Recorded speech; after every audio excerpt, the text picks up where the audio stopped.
Hello there, and welcome to this week's edition of Craig's Critique. The newly released cinematic film that I saw this week was the newly released, highly marketable film, Minions. Yeah. Because it takes all types of films to fill out a viewing schedule. So yeah, Minions, we all know it's a spin-off of the Despicable Me films. That stars Steve Carell in the lead role, where he's a supervillain, and he has all these little helpers called minions who help him, or I'll say, help him carry out his evil tasks. And this film is all about their origin. So you see their origins, and for the first sort of 20 minutes or so, you see the little misadventures they've had with trying to find a master. They're constantly always trying to find a new master, new villain, the evilest, the biggest, the baddest to serve under. And so you see the little misadventures with sort of creatures and historical figures, and up to a point where they then are lacking a leader. So 3 of the minions in particular, Kevin, Bob, and oh bloody hell, Stuart, there we go, they are there, go out into the world to locate their new master. And that is how the film is set up.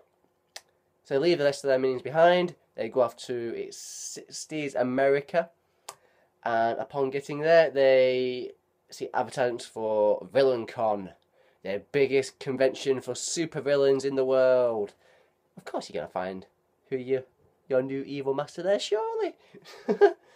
So they go to this VillainCon. There's this big, in particular, super villainess. Is that right? She's still super villainess, don't know. And who's played by Sandra Bullock. And she has a husband who is like an inventor as well. He has some like nice evil gadgets. So they go into serve underneath her. So really, it's quite a simple premise, really. Them just trying to find a new master, to evil master, and it's really just all about what hijinks they get up to along the way, really. And how much you enjoy this is probably going to determine how much you enjoy the Despicable Me films, which is a fairly obvious point to make, but still needs to be said. And I give you my reaction to the Despicable Me films because they're not bad films. They're not fantastic films in my opinion. What they are is, and I've said this on numerous occasions, the funniest thing about the Despicable Me films were the minions. And whether it was the fact that their hijinks were filtered through, so they could be a bit more selective with their comedy material, if you will, made it even more funny for them in the Despicable Me films. So the obvious question is are they going to be able to hold a whole film together by themselves? Excuse me. By themselves. And the answer is kind of.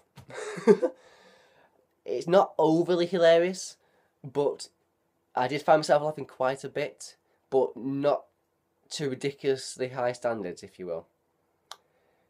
Some of the funniest moments actually didn't quite involve the minions in some cases, because part of the plot revolves around the minions going to England and stealing the crown jewels, or the crown from the Tower of London.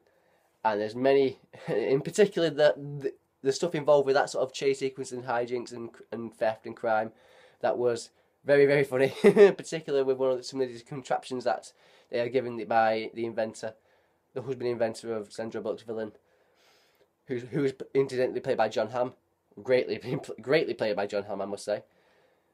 And yeah, it's some great moments there. I first felt the film was a bit too uneven with its humour. There was a lot of quiet moments for me. And when I say quiet, I mean quiet, just not laughing at all, not even little sniggers. But when like I say, when it was funny, it was very funny, and it got me. I did laugh. So yeah, this is the thing. It's a mainly dialogue-free film because you're relying on these 3 minions to hold the film together. So without a doubt, there's a skill there to be had. We've seen this skill demonstrated incredibly well by the likes of Aardman, who are probably the best example to cite. From obviously Gromit, from Wallace and Gromit, and from Shaun the Sheep, who incidentally I also saw his film version. Was it about 4 months ago, wasn't it? About 4 months ago, and I did laugh a bit more at that film. I think it's because it had a bit more heart. This film is a bit more chaotic. It comes with the territory, really, obviously, with the characters. But there's less focus, maybe. And that's maybe why it just lacked a bit of... I'm not sure what it lacked. I am honestly not sure what it lacked, exactly. A bit of oomph. Yeah. And so, although it's decent, it's not fantastic, but it's not terrible. Kids are going to be entertained. Adults to a certain point are going to be entertained also. So, yeah, it definitely had that feel of this is a spin-off sort of vibe, and I can easily compare it to the Penguins of Madagascar, which I saw last year. And on that occasion also, I cited with the Madagascar films, the funniest thing about the Madagascar films were the penguins and the lemurs, but the penguins in particular. And once again, it was whether they... And it falls about on the same sort of level, to be honest. Both of them are not terrible. No, both of them are not brilliant, but there's laughs in there to be had. So they're reasonably enjoyable. They're nothing special, though. Absolutely nothing special. I've seen 3 animated films, I'd say, this year that have been better. So, and as I just mentioned before, Shaun the Sheep is one of them. The Tale of the Princess Kaguya, the Studio Ghibli film. And, of course, it was Big Hero 6 as well. So... And that's big variety going on with those 3 films as well. So I've seen quite different stuff from those 3 films, which have been very enjoyable. Whereas Minions felt a bit franchisey, a bit this is a spin-off sort of vibe. It was funny, I had funny moments, but it wasn't brilliant. It wasn't terrible. I keep saying that. So yeah, there we go. That's Minions. Somebody somewhere is going to find this funny. I think every person will find one thing funny about this film, and in one little moment I will bring up is a scene where some scenes where they've gone to this villain con and they're just going past all these booths with by villains, and one particular booth is extremely funny. It got my first big laugh of the film, and it was very, very good and very well done. To do with a professor and cloning himself and things like that. So yeah, like I say, when the funny moments are there, they're great, but there wasn't quite enough of them. But it's not terrible. It's not fantastic. You'll find something to enjoy about it. There we go, Minions. My cinematic release film of the week. So yeah, so we move on to my classic film of the week, which this week is the what should we say? I think it could be defined as the, not birth, but one of the sort of pioneers of fantasy in the 80s. And now I can hear people saying, well, there's been loads of fantasy films before this film. I'm not sure what it is yet, but the film in question is The Princess Bride from 1987. And the reason why I think it's one of the most pioneering fantasy films is, first of all, its ability to not take itself seriously. I mean, absolutely not take itself seriously. But still encompass itself in that fantasy genre so much.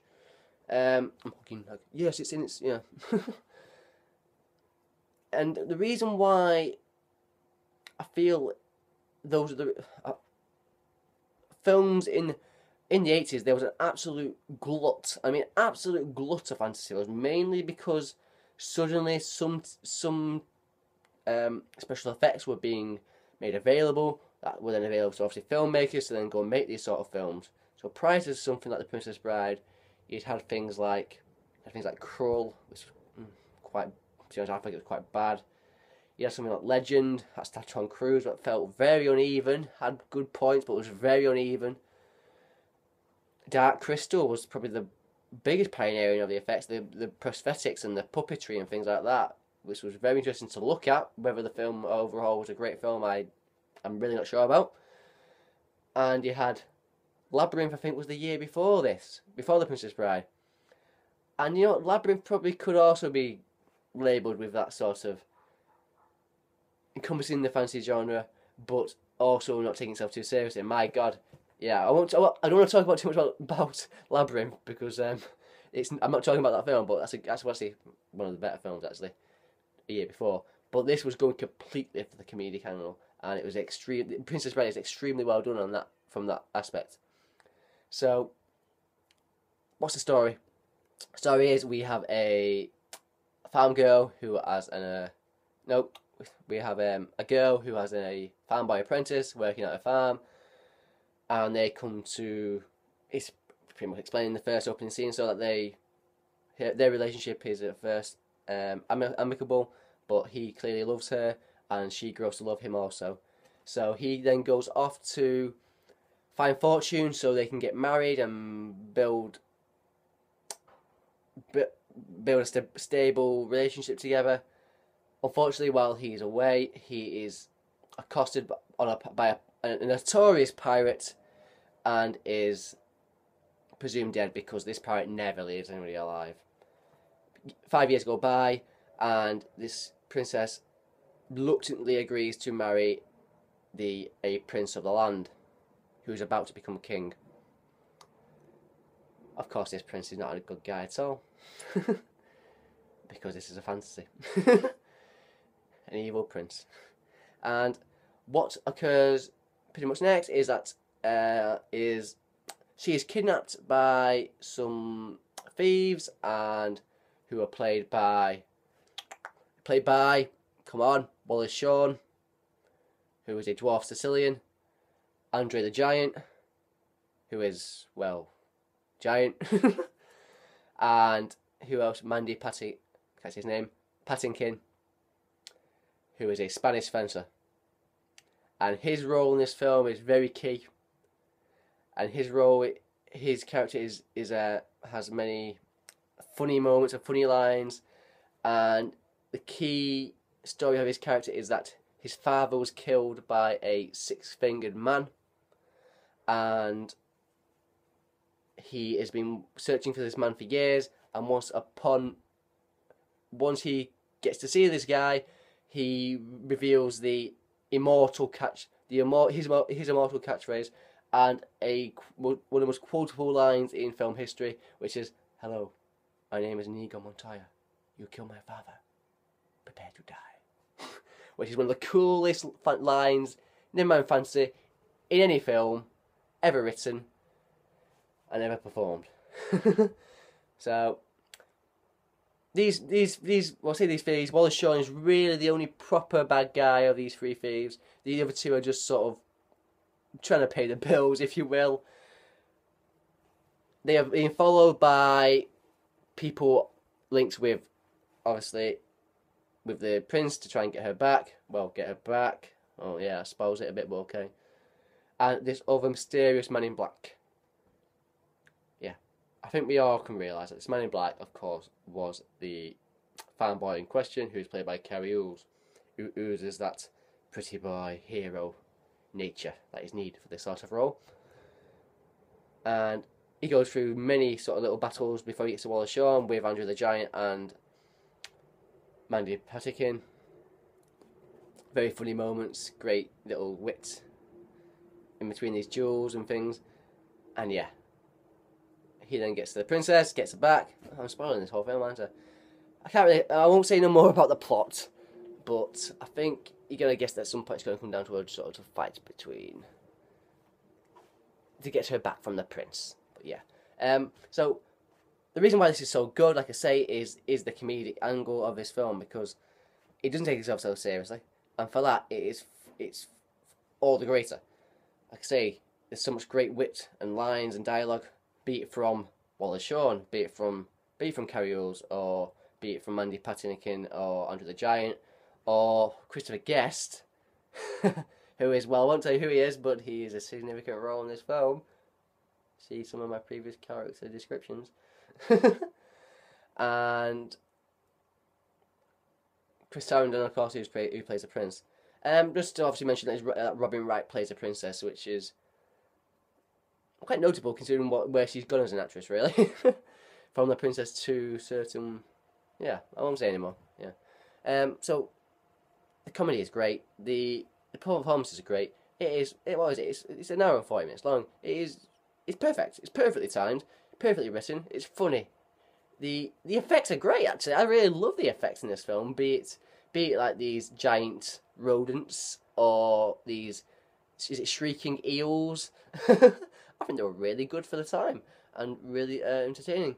And yeah, it looks great, feels great, it's funny, there's no more higher praise really I can give to this film, but yeah. The Princess Bride is a classic. Rob Reiner, right? Rob Reiner is the director of this film. He is just at that time. He's in the pomp of his ability. The previous two films were Stand By Me and this is Spinal Tap. Both considered classics. These first three films of his, absolute classics. And in fact, I've done Spinal Tap myself. This is Spinal Tap on one of my classic reviews before. At some point, I'll probably do Stand By Me as well. But this is a man in the absolute pomp of his ability. He knows his comedy, knows when not to take so seriously, without a doubt. I mean, it's a C-silent Spinal Tap. So yeah, that is another thing to point out about this film, and his direction is great. Yeah, fabulous. What's more to say? Nothing really, and I'm going to leave it there. So yeah, Princess Bride, absolute classic film, and my theatrical release film of the week was Minions. So there we go. They're my 2 films of the week. I hope you enjoy watching this, and I do hope to see and speak to you again at some point. I thank you again for watching, and goodbye.